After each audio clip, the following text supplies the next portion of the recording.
우리가 읽은 이 욥기 23장은 욥이 고통 속에서 그 하나님의 침묵을 경험하며 그 하나님의 침묵 가운데서 무엇을 바라보고 무엇을 소망해야 되는지 조금은 어리벙벙한 그런 상황에 있는 욥의 고백을 우리는 보게 되어집니다. 그런데 이 침묵 가운데서도 욥은 하나님의 공의와 인도하심을 신뢰하고 그것을 고백하는 그 자리로 나아가는 욥의 모습을 우리는 보게 되어지죠. 이 욥기를 제가 여러분들하고 아주 오래전에 한번 나누고 오늘 다시 한번 나누는데요. 우리는 욥기를 흔히 많은 분들이 제대로 공부를 하지 아니하고 제대로 읽지 아니하면 욥기를 믿는 사람들, 의인들도 고난을 당한다 라는 정도로만 이 욥기를 생각하는 경우를 많이 보게 되어집니다. 욥기의 진짜 주제는요, 의인도 고난 받는다가 아니라 의인이 왜 고난 받느냐? 너희들은 모른다. 근데 나는 안다. 예요. 모든 것이 하나님의 주권이라는 것입니다. 그것이 욥기가 우리들에게 말해주는 아주 중요한 주제입니다.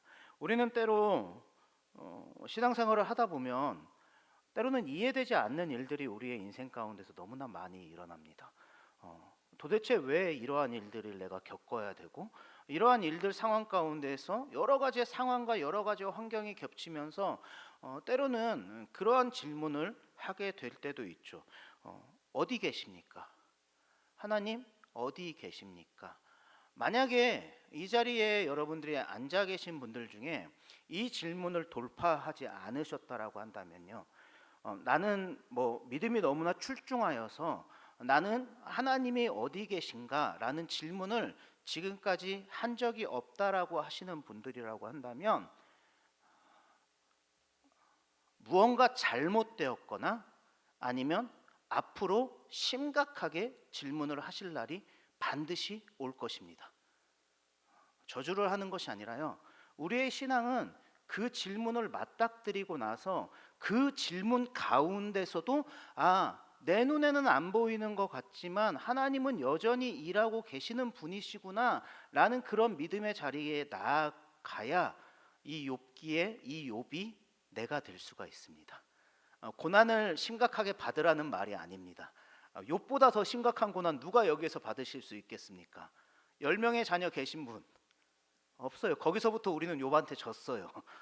욥보다 더한 고통은 우리가 받을 수가 없어요. 10명의 자녀가 하루아침에 다 싸그리 이별하고 자녀들이 먼저 죽는 죽음, 한 명만 죽어도 마음 아플 텐데 10명의 자녀가 자기보다 먼저 보내는 그러한 고통은 우리가 인생 가운데서 겪기는 없죠. 겪을 수가 상당히 힘든, 아니 거의 불가능한 일인 것이죠.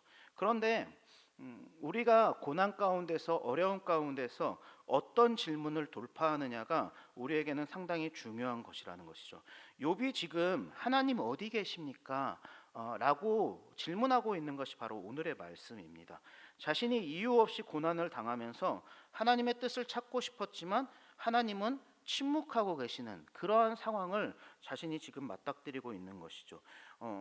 2절 말씀에 보면, 오늘 말씀 2절 말씀에 보면 뒤에 화면은 오늘은 제가 안 나올 것입니다. 제가 오늘은 조금 불친절하게 말씀을 나눌 건데요.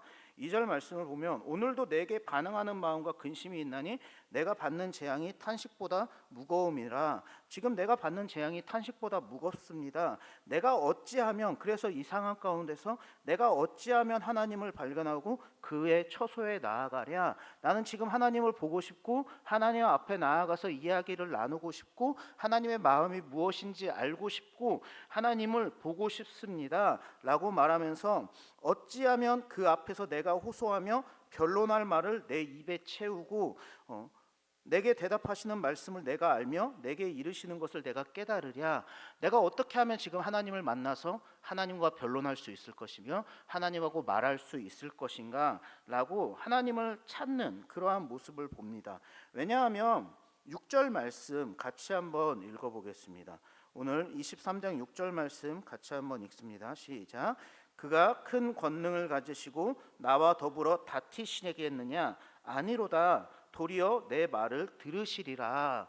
욥이 하나님을 간절하게 찾으며 열망하며 하나님 앞에서 변론하고 싶어하고 하나님하고 대화를 나누고 싶어하는 이유가 뭐냐면 그 전능하신 하나님께서 나하고 변론하시겠느냐, 그 전능하신 하나님께서 하나하나씩 따져 물으면서 왜 나한테 와가지고 이러한 것을 따지냐라고 말하시겠느냐. 아니다. 오히려 그분은 나의 말을 들으실 것이고 나의 이러한 문제들을 해결하시는 분이시다. 그래서 나는 하나님을 찾고 갈망하며 하나님을 보기를 원한다.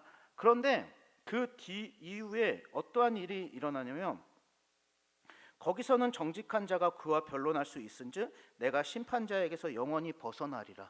하나님하고 변론하게 되어지면, 하나님에게 말하게 되어지면 이 암울한 상황과 이 어두운 상황, 내가 죄를 지었지 않았음에도 불구하고 고난 가운데 있고 그 고난이 네가 죄 지었기 때문에 지금 고난에 있는 것이다 라고 말하고 있는 그 친구들의 이야기를 들으면서 마음이 상당히 힘든 이 상황을 내가 하나님 앞에 서면 벗어날 수 있을 것인데 그렇기 때문에 나는 하나님을 만나고 싶습니다 라고 고백하고 있는 모습이에요. 그런데 이렇게 말하고 난 이후에 8절에 이렇게 고백합니다. 그런데 거기서는 정직한 자가 그와 변론할 수 있고 내가 심판자에게서 영원히 벗어날 수 있다. 그런데 내가 앞으로 가도 그가 아니 계시고 뒤로 가도 보이지 아니하며, 앞으로 가도 도대체 하나님 어디 계신지 안 보이고 뒤로 가도 도대체 하나님 어디 계신지 안 보이고, 그리고 9절에서는 심지어 이렇게 말하고 있습니다. 그가 왼쪽에서 일하시나 내가 만날 수 없고 그가 오른쪽으로 돌이키시나 배울 수 없구나. 왼쪽에서 동쪽에서 일하고 계신다는 것을 내가 분명히 들어서 알고 있고 그래서 그 하나님을 만나러 갔는데 보이지가 않는다라는 것이에요. 내 눈에 보이지가 않고 정말 하나님을 찾을 수가 없다라고 고백하는 그러한 모습을 볼 수가 있습니다. 우리는 우리의 신앙생활 가운데서, 우리의 인생 가운데서 때로는 이러한 경험을 할 때가 있습니다.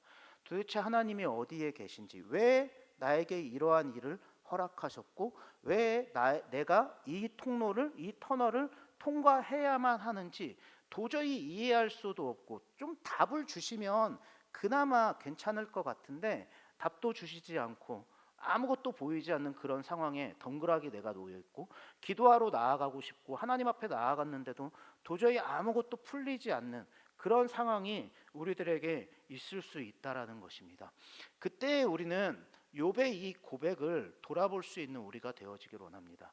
우리의 인생 가운데서 때로는 정말 동쪽을 봐도 서쪽을 봐도 위를 봐도 어디를 봐도 하나님께서 아무 말도 하지 않는 것 같은 그러한 때를 지날 때가 있습니다.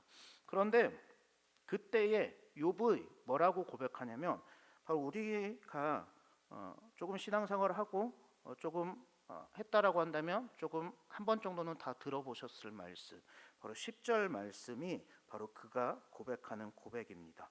10절 말씀 같이 한번 읽어보겠습니다. 시작. 그러나 내가 가는 길을 그가 아시나니 그가 나를 단련하신 후에는 내가 순금같이 되어 나오리라. 아멘. 내 시선에는 지금 하나님이 보이시지 않는다라고 욥은 고백하고 있는 거예요. 도대체 내 시선에는 지금 하나님이 보이시지 않아. 내가 지금 이 어두운 상황을 지나가고 있는데 하나님은 도대체 어디에서 뭐 하고 있는지 내 눈에는 보이지가 않습니다. 그런데 하나님은 나를 보고 계심을 믿습니다. 이게 이 욥의 고백입니다. 내 눈에는 나에게 무언가가 문제가 있는 것인지 아니면 하나님께서 무슨 뜻이 있어서 그런 것인지 지금 내 눈에는 하나님이 보이시지 않지만 하나님은 나를 보고 계시는 것을 믿습니다. 하나님은 나를 바라보고 계시고 하나님께서 원하시는 그 뜻대로 나를 만들어 가실 것을 나는 신뢰하고 나는 믿습니다 라는 것이 바로 욥의 고백입니다. 이 욥의 고백이 우리의 고백이 될 수 있기를 소망합니다.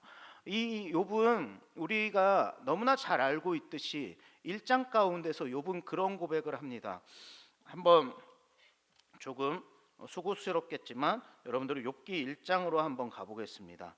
욥기 1장 21절 말씀에 그의 자녀들이 죽고 그의 재산들이 싸그리 무너졌을 때에 욥은 이런 고백을 합니다. 이르되 내가 모태에서 알몸으로 나왔사온즉 또한 알몸이 그리로 돌아가올지라 주시니도 여호와시요 거두시니도 여호와시오니 여호와의 이름이 찬송을 받으실지니이다. 얼마나 위대한 고백입니까? 그런데 이때의 욥의 고백은 우리가 흔히 말하는 공식이라고 말하죠. 여러분들이 진심이 없음에도 불구하고 전심이 없음에도 불구하고 때로는 고백하는 고백. 하나님이 창조주이십니다. 하나님이 구원자이십니다. 하나님이 이 땅을 만드셨습니다. 성경 공부를 조금 하고 신앙생활을 조금 했다라고 한다면 하나님이 어떤 분이신지에 대해서 여러분들이 여러 가지의 고백을 늘어뜨릴 수 있을 것이에요. 이때의 욥의 고백은 어떻게 보면 반사적인 고백이었습니다. 그런데 이 고백이 오늘 10절 말씀 가운데에서 이 고백으로 더욱더 깊어지는 것이에요. 내가 알몸으로 나왔사온즉 알몸으로 돌아가는 것을 아오니 내가 하나님을 찬양합니다. 그런데 지금 그것을 제가 실제적으로 경험하고 있는 것 같습니다. 그리고 그 실제적으로 경험하는 것 가운데에서도 내 눈에 하나님은 도저히 보이지 않고 하나님께서 이것을 어떻게 해결하실지 알지 못하는 그런 상황이 나에게 있지만 하지만 나는 압니다. 하나님이 나를 바라보시고 나를 단련하신 후에 정금과 같이 나를 만들어 가실 것이며 나를 그렇게 순금같이 되어 나오게 하실 것입니다. 이 믿음의 고백이 우리의 고백이 될 수 있기를 원합니다. 반사적으로서 고백했었던 그 고백을 이제 욥은 전심을 다해서 하나님 앞으로 나아가는 고백으로 나아갑니다.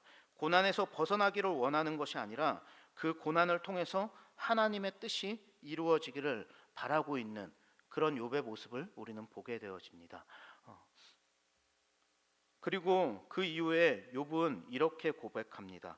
내 발이 그의 걸음을 바로 따랐으며 내가 그의 길을 지켜 치우치지 아니하였고 내가 그의 입술의 명령을 어기지 아니하고 정한 음식보다 그의 입의 말씀을 귀히 여겼도다. 나의 삶은 항상 하나님 앞에서 그렇게 정직하게 살았고 하나님 앞에서 성실하게 살아가려고 했었던 삶이고 나의 걸음은 그렇게 주님 앞에 정결하게 그 삶을 유지하려고 했었던 삶이다 라고 고백하고 있습니다. 그래서 13절 말씀에 그는 뜻이 일정하시니 누가 능히 돌이키랴 그의 마음에 하고자 하시는 것이면 그것을 행하시나니 그 자리까지 그 고백의 자리까지 나아가는 욥의 모습을 우리는 보게 되어집니다. 욥은 하나님의 말씀을 귀하게 여기며 하나님이 하시는 일을 사람이 막을 수 없다라고 인정하고 있습니다. 그는 하나님의 크심과 하나님의 그 영화로우심 앞에 두려워함으로 하나님 앞에 서게 되어지고 하지만 하나님을 멀리하지 않고 하나님께 더욱더 가까이 나아가는 그런 욥의 모습을 우리는 보게 되어집니다. 욥은 16절 말씀에 이렇게 고백합니다. 하나님이 나의 마음을 약하게 하시며 전능자가 나를 두렵게 하셨나니. 이 고백은 믿음 없는 자의 어떠한 절망이 아니라 내가 하나님 앞에서는 이제 아무것도 아니구나 라고 그냥 낙담하고 좌절하는 것에서도 멈추는 것이 아니라 하나님 앞에서 겸손하게 서며 그 하나님을 두렵고 사랑하고 존중하는 마음으로서 그 경외심을 가지고서 하나님 앞에 나아가는 그런 욥의 모습을 우리는 보게 되어집니다. 우리의 중심을 그 하나님께서 모두 아신다라는 것을 욥은 고백하고 있는 것입니다. 이 욥의 고백은 정말 예수 그리스도의 그 십자가 앞에서의 고백과 상당히 많이 닮아져 있습니다. 아버지여 원하신다라고 할 수만 있거든 이 잔을 내게서 옮기시옵소서. 하지만 나의 원이 아닌 아버지의 원대로 되기를 원하나이다 라고 고백하며 정말 자신이 받아야 될 그 고난 속에 깊숙이 들어가는 그 예수님의 그 고백과 너무나 많이 닮아져 있는 것을 보게 되어집니다. 우리의 신앙의 방향이 어디로 나아가야 되고 욥이 견뎠었던 그 고난과 예수님이 견뎠었던 고난, 우리가 견디고 우리가 돌파하고 있는 그런 고난이 어떠한 고난이고 그 고난을 넘어서 무엇이 있는지 우리는 욥을 통하여서 예수 그리스도를 통하여서 보게 되어집니다. 그 시선이 우리에게 있기를 원합니다. 우리에게 있는 고난과 우리에게 있는 문제와 우리에게 있는 어려움에 꽂히는 것이 아니라 그 어려움 넘어서 나를 어디로 이끌어 가실지, 나를 어떻게 만들어 가실지 계획을 가지고 계시는 그 하나님의 계획하심에 온전히 우리의 시선이 갈 수 있기를 소망합니다. 욥기 23장은 우리들에게 이렇게 말하고 있습니다. 하나님이 침묵하셔도 하나님은 살아계십니다. 하나님이 아무 말 하지 않는 것 같아 보이고, 내 상황에 대해서 아무런 이해도 해주지 않는 것 같아 보이고, 나에게 있는 문제에 대해서 하나님이 아무런 관심도 없는 것 같아 보이는 그때에도 하나님은 일하고 계시는 분이시며, 하나님은 살아계신 분이시며, 하나님은 우리에게 관심을 가지신 분이십니다. 우리가 하나님을 보지 못하다고 하더라도 하나님은 우리를 보시는 분이십니다. 하나님은 항상 우리에게 시선이 계시는 분이 우리의 하나님이심을 잊지 않으시길 소망합니다. 또한 하나님이 그렇게 보이지 않아도 나를 보고 계신다는 것, 그리고 내가 겪고 있는 그 고난이 그냥 고난으로 끝나지 아니하고 정금처럼 그렇게 단련하시는 그 하나님의 도구임을 우리들이 기억할 수 있기를 원합니다. 손들지 않으셔도 되는데 질문을 하나 할 거예요.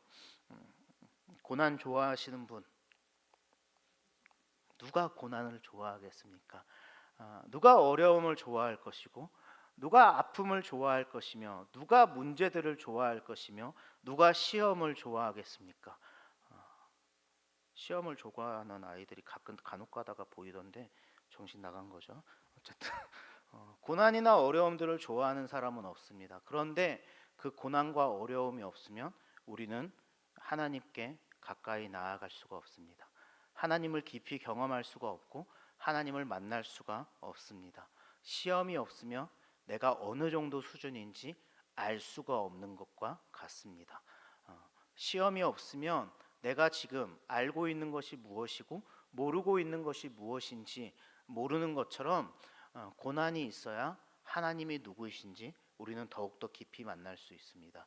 욥은 반사적인 고백으로서 자신의 자녀들을 다 잃고 나서 내가 알몸으로 왔사오니 알몸으로 돌아가는 것이 맞습니다. 그렇기 때문에 나는 상황과 환경에 상관없이 하나님을 찬양합니다 라고 고백했었던 그 욥이 하나님을 찾아도 도저히 보이지가 않지만 하나님은 나를 보고 계심을 믿으며 정금과 같이 단련하여서 나를 만들어 가실 것입니다. 그 고백의 자리까지 나와왔고, 그리고 후에 욥기가 거의 마무리될 쯤에 욥은 그런 고백을 합니다. 지금까지는 내가 귀로만 여호와를 들었습니다. 귀로만 여호와 하나님을 들어서 여호와 하나님께서 어떠한 분이신지 귀로만 들어서 안다라고 생각했었습니다. 그런데 이제는 눈으로 봅니다. 이제는 눈으로 여호와를 보고 눈으로 여호와가 누구이신지 바라봅니다 라고 고백하는 그 자리까지 나아가는 욥의 모습을 우리는 보게 되어집니다. 믿음은 하나님이 경험되어질 때 진짜가 되어집니다. 성경 공부를 아무리 많이 해도, 성경을 많이 읽어도, 기도를 많이 해도 내 삶 가운데서 그 하나님이 체득되어지는 경험이 없다라고 한다면 그 믿음은 금방 흔들릴 수밖에 없습니다. 여러분들의 삶 가운데 항상 일하시는 그 하나님을 발견할 수 있는 우리가 되어지길 원합니다. 여러분들의 삶의 어떠한 모양으로든지 함께 하시는 그 하나님을 발견할 수 있는 여러분들이 되어지기를 원합니다. 제가 여러분들하고 몇 번이나 나눴지만 2015년도 8월 23일에 저는 왜 그 일을 겪었는지 아직까지도 저는 이해가 되지가 않습니다. 아침에 다녀오겠습니다 인사했는데 오후에 돌아가셨다라는 그 소리를 들은 그날을 저는 이해할 수가 없습니다. 아직까지도 왜 그 방식이었고 왜 그때였고 왜 꼭 그렇게 하셔야 됐는지 아직까지도 이해가 되지 않습니다. 일주일 동안 집에 있으면서 아버지에게 예수님에 대해서 더욱더 정확하게 말할 수 있는 기회가 있었을 것이고, 그러한 시기에 대해서 그런 시간이 지났을 때 저는 아직까지도 이해할 수는 없습니다. 하지만 바라건대 신뢰하는 그 마음이 꺾이지 않기를 소망하는 마음은 있습니다. 여러분들에게도 여러분들의 인생 가운데서 지금 이해할 수 없는 그 일을 겪고 계신 분들도 있을 것이고, 이전에 이해할 수 없는 그 일이 아직도 이해되지 않는 그런 일들을 마음에 품고 계신 분들도 있을 것이고, 또 이것은 안 일어났으면 좋겠지만 앞으로도 여러분들의 인생 가운데 혹여나 그런 일이 일어날 수도 있을 것입니다. 하지만 그럴 때 이 욥의 고백이 우리의 고백이 될 수 있도록 기도할 수 있기를 소망합니다. 우리는 모르지만 주님은 아십니다. 우리는 이해할 수 없지만 우리의 생각보다 우리의 더 큰 계획으로 우리보다 더욱더 큰 계획으로서 우리의 삶을 만지시는 그 주님을 바라볼 수 있는 우리가 되어지길 원합니다. 신앙의 어두운 터널을 지날 때 욥과 같은 모습으로 하나님께 나아갈 수 있는 우리가 되어지길 원합니다. 때로는 그 나아갈 때에 하나님이 침묵하시는 것 같을지라도 하나님은 우리를 보고 계신다는 그 믿음으로 하나님께 더욱더 나아갈 수 있는 우리가 되어지기를 주님의 이름으로 축원합니다. 이 시간 우리 같이 한번 오늘 말씀 생각하시면서 같이 찬양하고 기도하기를 원합니다. 주님께서 우리들에게 보여주시는 그 길이 어떠한 길이며 주님께서 우리를 결국에는 어디까지 인도하여 나아가실지 그 기대마감을 가지고서 하나님 앞에 서기를 소망하면서 또한 그 욥의 모습을 통하여서 예수의 모습을 우리들에게 보여주고 우리의 인생의 고난이 고난으로 끝나는 것이 아니라 더욱더 우리를 단련시켜 주신다는 그 믿음의 고백을 가지고서 우리 같이 찬양하고 기도하겠습니다. 주가 보이신 생명의 길 나 주님과 함께 상한 마음을 들이며 주님 앞에 나가리 나의 의로움이 되신 주 그 이름 예수 나의 길이 되신 이름 예수 나의 길 오직 그가 하시나니 나를 단련하신 후에 내가 정금같이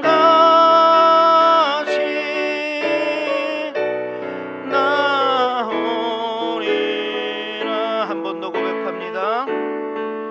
주가 보이신 생명의 길 나 주님과 함께 상한 마음을 들이며 주님 앞에 나가리 나의 의로움이 되신 주 그 이름 예수 나의 길이 되신 이름 예수 나의 길 오직 그가 하시나니 나를 단련하신 후에 내가 정금같이 나오리라. 나의 길 오직 그가 하시나니 나의 길 오직 그가 하시나니 나를 단련하신 후에 내가 정금같이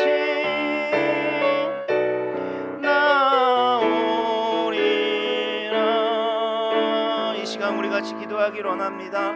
주님, 때로는 우리의 인생 가운데에서 여러 가지의 문제 가운데서 하나님을 찾고자 할 때 하나님이 보이지 않을 때가 있습니다. 그럴 때 하나님을 낙담하고 좌절하는 것이 아니라 나는 하나님을 보지 못하지만 하나님은 나를 보고 계신다는 것, 때로는 우리에게 어떠한 문제가 있어서 하나님을 찾지 못하고 하나님을 보지 못하는 그러한 일들이 생길지라도 하나님은 우리를 보고 계신다는 것, 우리가 이해하지 못하는 일들이 우리의 인생에 펼쳐지더라도 우리를 더욱더 사랑하시며 우리보다 내가 가지고 있는 계획보다 더 큰 계획으로서 나를 선한 자리로 인도하실 그 하나님을 바라봄으로 말미암아 내가 정금같이 나아오리라 고백하는 이 욥의 고백이 나의 고백이 되게 해달라고, 우리의 고백이 되게 해달라고 오늘 말씀 붙잡고 우리 같이 주님의 이름 한번 부르고 우리 같이 기도하도록 하겠습니다. 기도합니다. 주여